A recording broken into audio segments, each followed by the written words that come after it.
अस्सलाम वालेकुम, मेरा नाम कदस भट्ट। इस वीडियो में आपके साथ मैं क्रिप्टो मार्केट की ताज़ा तरीन अपडेट्स, न्यूज़ इन्फॉर्मेशन, मेरा तज़िया शेयर करता हूँ। आप सबका बहुत शुक्रिया, आप ये सारी चीज़ें सुनने के लिए मेरे साथ जुड़े रहते हैं। इस वीडियो में आपके साथ एक तो सिंक स्वैप की एयर ड्रॉप फार्मिंग के हवाले से आपको गाइड करूँगा, फिर एक दो NFTs हैं उनको क्लेम करेंगे, और साथ कल मैं CPI रिपोर्ट के हवाले से आपको आगाह किया था। पाकिस्तानी टाइम तकरीबन 5 साढ़े 5 बजे के करीब CPI डाटा आ गया अमेरिका का। आज मैं एक एनालिस्ट की रिपोर्ट पढ़ रहा था, उसने कहा कि इस वक्त जो अमेरिका के इकोनॉमिक सिचुएशन है, इस सिचुएशन में अमेरिका की तरफ से कोई भी डाटा आ जाए, नेगेटिव डाटा आ जाए, BTC उसको इग्नोर करेगा। BTC की मार्केट के ऊपर उसका इम्पैक्ट नहीं होगा। उसका एक लॉजिक है, उसका एक अपना थीम है, लेकिन उसके थीम के मुताबिक अगर कोई अमेरिका की इकोनॉमी की तरफ से पॉजिटिव न्यूज़ आती है तो उसका बुलिश आपको इम्पैक्ट तो नज़र आ सकता है, लेकिन नेगेटिव का इम्पैक्ट नज़र नहीं आएगा। ये उसका थीसिस है। अब मार्केट में CPI रिपोर्ट क्या आई है? CPI रिपोर्ट में दो चीज़ें, एक कोर इन्फ्लेशन देखते हैं और एक CPI consumer price index report देखते हैं। कोर इन्फ्लेशन तो जिस तरह मार्केट ने प्रेडिक्ट किया था उसी तरह का डाटा आया, लेकिन जो CPI डाटा आया है, जो मंथ ओवर मंथ डाटा आता है, उसमें मार्केट ने जितना प्रेडिक्ट किया था 0.3% के महंगाई इंक्रीज़ हुई है, उनकी प्रेडिक्शन से महंगाई जो है वो कम हुई है। दूसरे लफ्ज़ों में जो CPI डाटा है वो एक बुलिश सिग्नल दे रहा है, एक बुलिश इंडिकेटर है। मार्केट में BTC की प्राइस की तरफ देखें तो अभी कोई ख़ास वोलेटिलिटी नज़र नहीं आई। BTC की प्राइस ने एक तकरीबन 30,400-500 की प्राइस पे एक पंप लिया, लेकिन उसके बाद फिर प्राइस जो है वो नीचे ट्रेड हो रही है। अब मुझे नहीं मालूम जब आप वॉच कर रहे होंगे उस वक्त दोबारा जो है प्राइस ऊपर जा रही होगी या कि दोबारा नीचे की तरफ, नीचे के जाने के चांसेस तो मुझे कम ही नज़र आ रहे हैं अनटिल अनलेस कोई और बड़ी डेवलपमेंट नहीं हो जाती है।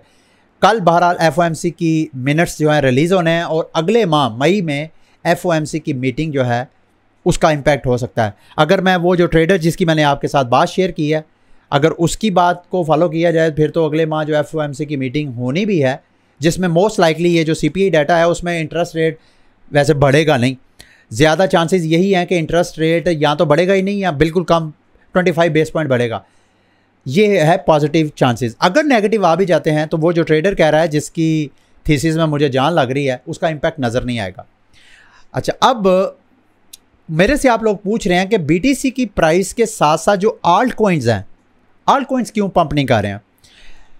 अगर हम BTC की मार्केट में डोमिनेंस देखें, मार्केट में BTC की डोमिनेंस क्या चीज़ होती है? क्रिप्टो मार्केट में जितनी सरमायाकारी होती है वो उस सरमायाकारी का कितने % इन्वेस्टर BTC में इन्वेस्ट करते हैं और कितने % मार्केट की दीगर क्रिप्टो करेंसीज में इन्वेस्ट करते हैं, उसका ये एक चार्ट है जिसको BTC डोमिनेंस बोलते हैं। इस वक्त BTC की डोमिनेंस अपने बिल्कुल हार्ड रेजिस्टेंस के पास है। ये देखें, पिछले साल डेढ़ साल के अंदर तकरीबन मई 2021 से हम जायज़ा लें तो ये वाली जो 48-50% रेजिस्टेंस है, उस रेजिस्टेंस को ब्रेक कर रही है। अगर BTC की प्राइस अपनी इस डोमिनेंस को ब्रेक कर जाती है तो BTC की प्राइस तो आपको पंप होती हुई नज़र आएगी, लेकिन आल्ट कॉइन्स की प्राइस के लिए ये अच्छी खबर नहीं है। BTC की डोमिनेंस बढ़ रही है, इसका मतलब यह है कि सरमायाकारी ज़्यादा जा रही है BTC की तरफ। इस वक्त जो करंट रैली आपको नज़र आ रही है, ख़ुसूसन ये अमेरिकी बैंकिंग क्राइसिस के बाद जो BTC के अंदर और क्रिप्टो मार्केट के अंदर जो सरमायाकारी का रुझान है वो टेक्निकली बिटकॉइन की तरफ ही जाएगा, क्योंकि लोग बैंकिंग से घबरा के, रवायती फाइनेंशियल सिस्टम से घबरा के वो BTC में सरमायाकारी कर रहे हैं, क्रिप्टो में सरमायाकारी कर रहे हैं। और जब क्रिप्टो की बात की जाती है तो फर्स्ट इंट्रोडक्शन जो है वो बिटकॉइन में होता है। लोग जो है वो बिटकॉइन को डिजिटल गोल्ड समझ के वहाँ अपना सरमाया जो है वो हेज करते हैं, जो भी उनके पैसे के साथ बुरे हाल हो रहे होते हैं।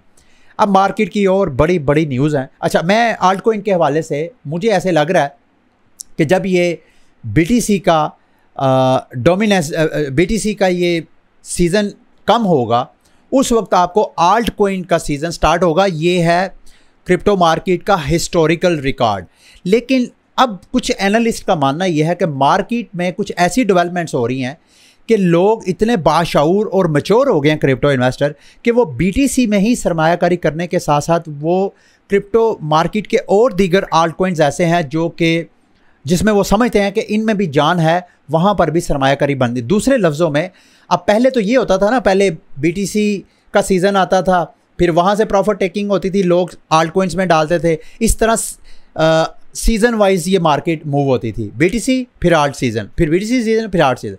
अभी कुछ एनालिस्ट का मानना ये है कि पिछले साल 1.5 साल से जो दीगर आल्ट कॉइन्स के अंदर फंडामेंटल चेंजेस हुए हैं, ख़ुसूसन इथीरियम के हवाले से जो अपडेट हुई है कि इथीरियम भी बिटकॉइन की तरह डिफ्लेशनरी टोकन बन गया। तो ये जो अब आल्ट कॉइन्स हैं वो भी अब BTC के साथ साथ जो है वो इंक्रीज़ करेंगे। उन एनालिस्ट के को अगर देखा जाए तो BTC की डोमिनेंस ये जो इस वक्त बिल्कुल उसके पास है 48,000 50,000, इसको क्रॉस नहीं करना चाहिए और आल्ट कॉइन्स BTC के साथ साथ ही पंप होने चाहिए अगर उन एक्सपर्ट्स की राय मान ली जाए तो। मार्केट की और कुछ फंडामेंटल डेवलपमेंट हुई है। बिटफाइनेक्स, आपको याद होगा अगर मुझे काफ़ी देर से आप फॉलो कर रहे हैं, मैं बड़े पिछले तकरीबन साल डेढ़ साल से आपको अपडेट करता आ रहा हूँ कि एल सल्वाडोर अपना एक सॉवरन एज अ कंट्री अपना सॉवरन बॉन्ड्स इशू करेगा। वो बिटकॉइन बैक्ड बॉन्ड होगा, यानी सरमायाकारों से वो सरमायाकारों से वो 1 बिलियन कलेक्ट करेगा, उसका हाफ अ बिलियन 500 मिलियन वो BTC लेके रख लेगा और 500 मिलियन का वो एक इंफ्रास्ट्रक्चर खड़ा करेगा। आज की अपडेट ये है कि बिटफाइनेक्स जो कि USDT टेथर की जो कंपनी है उनकी आपस में पार्टनरशिप हुई है और बिटफाइनेक्स की जो सिक्योरिटी फर्म है बिटफाइनेक्स सिक्योरिटीज़ ने एल सल्वाडोर ने बाकायदा लाइसेंस ले लिया। दूसरे लफ्ज़ों में अब एल सल्वाडोर बिटफाइनेक्स के साथ मिल के टोकन इशू करेगा $1 बिलियन के बॉन्ड्स और वो सरमायाकारी इकट्ठा करेगा बिटफाइनेक्स के प्लेटफॉर्म के ऊपर। अगली इसी तरह की एक और बुलिश न्यूज़, अर्जेंटीना में बिटकॉइन का एक ETF फ्यूचर ETF लॉन्च किया है, यानी वहाँ पे बिटकॉइन का जो bitcoin goes legit in Argentina. Security regulators जो अर्जेंटीना के हैं उन्होंने BTC की इंडेक्स फ्यूचर ट्रेडिंग जो है उसकी अप्रूवल दे दी है और उस अप्रूवल के पास BTC की प्राइस इस वक्त अपने ऑल टाइम हाई के ऊपर है अगर अर्जेंटीनियन करेंसी में बात की जाए। वैसे तो BTC अपने ऑल टाइम हाई जो 69,000 का बनाया था उसकी डॉलर में प्राइस देखी जाए तो अभी भी मेरा ख्याल है उससे कोई 60% उसकी वैल्यू डाउन ही है, तकरीबन तकरीबन 60% उसकी वैल्यू डाउन ही है। लेकिन अर्जेंटीनियन प्राइस के ऊपर ऑल टाइम हाई के ऊपर BTC जो है वो टच कर रहा है। अगली बुलिश न्यूज़ मैं आपके साथ शेयर करूंगा। बाइनांस के हेड CZ ने ट्वीट किया जी कि हांगकांग बैंक्स जो है उन्होंने क्रिप्टो को सपोर्ट करना स्टार्ट कर दिया है और इनके बकौल अब USDT जिसका जो मार्केट कैप है तकरीबन $80 अरब के करीब है, मार्केट में आपको USDT के साथ साथ दीगर स्टेबल कॉइन्स भी मार्केट में नज़र आएंगे। दूसरे लफ्ज़ों में हांगकांग के बैंक्स को लोग ये जो स्टेबल कॉइन इशूअर्स हैं वो यूज़ करके मार्केट में अपने स्टेबल कॉइन लॉन्च कर सकते हैं। मेरी नज़र में ये भी एक बुलिश न्यूज़ थी। अब आते हैं मार्केट की न्यूज़। सबसे पहले मैं आपको इथीरियम की अपडेट देना चाहता हूँ। ग्लासनोट ने पूरा एक आर्टिकल लिखा है इथीरियम के ऊपर, मैंने सारा वो आर्टिकल पढ़ा है, उसका लुब्बे लुबाब मैं आपको बता देता हूँ। ग्लासनोट के रिसर्चर का मानना ये है, जो मैं भी आपको चंद दिन पहले का अपडेट करता आ रहा हूँ, कि ये पहले नंबर पे तो ये जब शंघाई अपग्रेड, जब आप मेरी वीडियो वॉच कर रहे होंगे शायद उस वक्त तक ये शंघाई अपग्रेड आ चुका होगा। अभी तकरीबन 7:40 है तकरीबन पाकिस्तानी टाइम, रात कल सुबह की जो 2-2:30 बजे के करीब, ये 2-2:30-3 बजे के करीब ये फाइनलाइज हो जाएगी शंघाई अपग्रेड। अब इसमें ग्लासनोड रिसर्चर का मानना ये है कि ये जो इनकी असेसमेंट के मुताबिक $3 अरब का इथीरियम जो है वो लिक्विड होएगा, इथीरियम का टोकन। उसमें से इनकी असेसमेंट के मुताबिक मेजॉरिटी ऐसे इथीरियम ऐसे अनलॉक होएंगे टोकन जो कि प्रूफ ऑफ स्टेक से पहले उन्होंने स्टेकिंग की हुई थी, ऑटोमेटिक उनके टोकन अनलॉक होएंगे, वो दोबारा उसको स्टेकिंग करेंगे। इनका मानना ये है कि ये जो अनलॉक होने हैं टोकन, ये भी ऐसा नहीं है कि रातों रात ही अनलॉक हो जाएंगे, इसको कम से कम 4 से 5 दिन लगेंगे इसको अनलॉक होने में। और इन केस कि अगर ये $3 बिलियन के जितने लिक्विड टोकन आएंगे मार्केट में, अगर ये सेल होते भी हैं तो वो पर डे के हिसाब से अगर देखा जाए तो उसका उतना प्रेशर नहीं होगा सेल कि जिससे इसकी प्राइस जो है वो पैनिक हो और पैनिक सेल प्रेशर आपको नज़र आए। वो इतना मार्केट में सेल होगा कि मार्केट में के जो बाय ऑर्डर हैं उसको अब्जॉर्व कर लेंगे उस सेल प्रेशर को। तो ग्लासनोड की रिसर्च के मुताबिक भी इतना को बड़ा प्रेशर नहीं होगा। अच्छा, अब आते हैं मेटामास्क। मेटामास्क का जो अपना कंसेंसस प्लेटफॉर्म है, ये मैं इसका लिंक वीडियो की डिस्क्रिप्शन में दे देता हूँ। यहाँ पे अपनी इस शंघाई अपग्रेड को यादगार बनाने के लिए उन्होंने एक NFT ऑफ़र करवानी है। अभी फ़िलहाल यहाँ पे आपको क्लेम की ऑप्शन नज़र नहीं आ रही, लेकिन जब ये अपग्रेड हो जाएगा तो मेरा ख्याल 72 घंटों के अंदर अंदर आप क्लेम कर सकते हैं। मैं भी ये इसको ओपन करके रखूँगा, यहाँ पे आप अपना NFT क्लेम कर सकते हैं। अब आते हैं एक दूसरे NFT की तरफ। ये एक इनविजिबल NFT कलेक्शन है, बड़ी पॉपुलर। इनका इस वक्त फ्लोर प्राइस भी तकरीबन 1.64 इथीरियम है। ये ऑलमोस्ट जो है वो 2503,000 डॉलर का एक इनका NFT है।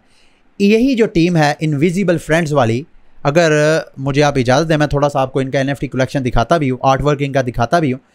इनकी अभी एक और NFT कलेक्शन आ रही है और उसकी ये वाइट लिस्टिंग करना चाह रहे हैं, तो मैंने भी अप्लाई किया है। इसका लिंक मैं वीडियो की डिस्क्रिप्शन में दे दूँगा।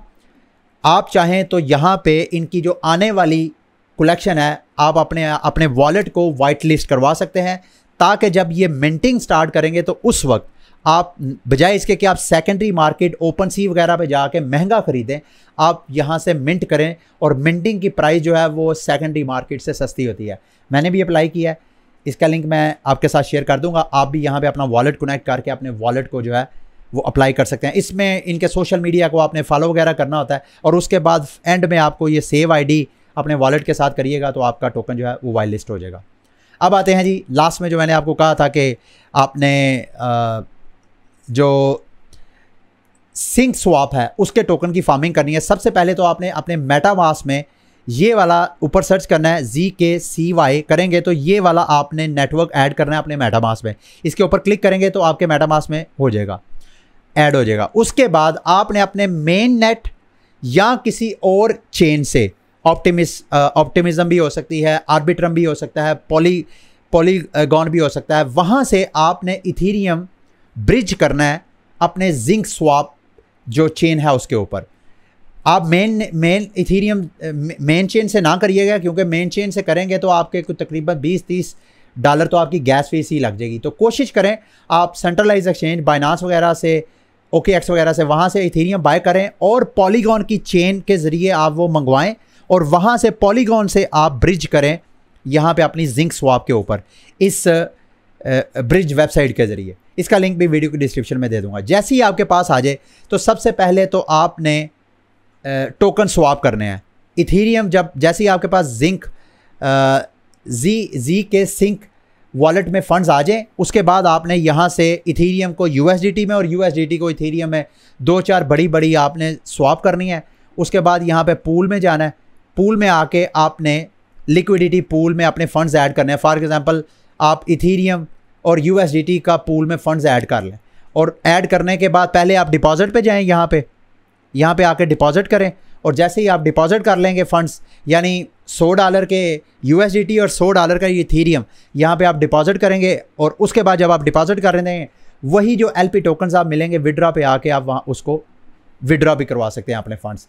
यहाँ तक हो गया। उसके बाद जैसे ही ये सारी एक्टिविटी कर लेंगे फिर उसके बाद ये एक आपने इनका भी NFT क्लेम करना है। इसका लिंक भी वीडियो की डिस्क्रिप्शन में आपको दे दूंगा। यहाँ पे आपने अपना उसी पॉलीगॉन वॉलेट जिसमें आप इथीरियम लेंगे आएंगे उसको कनेक्ट करिएगा। इनके ये सोशल मीडिया सारे प्लेटफॉर्म हैं, ट्विटर अकाउंट्स हैं, ट्वीट्स करनी है, रीट्वीट्स करनी है। जब ये सारा कुछ ग्रीन हो जाएगा तो यहाँ पे आपको क्लेम की ऑप्शन नज़र आएगी। मेरा आपको यहाँ पे नज़र आ रहा है, मैं ऑलरेडी एक NFT क्लेम कर चुका हूँ, तो यहाँ पे आप इनका NFT भी क्लेम कर सकते हैं। ठीक है, ये थी आज की वीडियो। उम्मीद करता हूँ कि आज की वीडियो आपके लिए इन्फॉर्मेटिव रही होगी। अगली वीडियो तक के लिए मुझे इजाज़त दें। अल्लाह हाफिज़।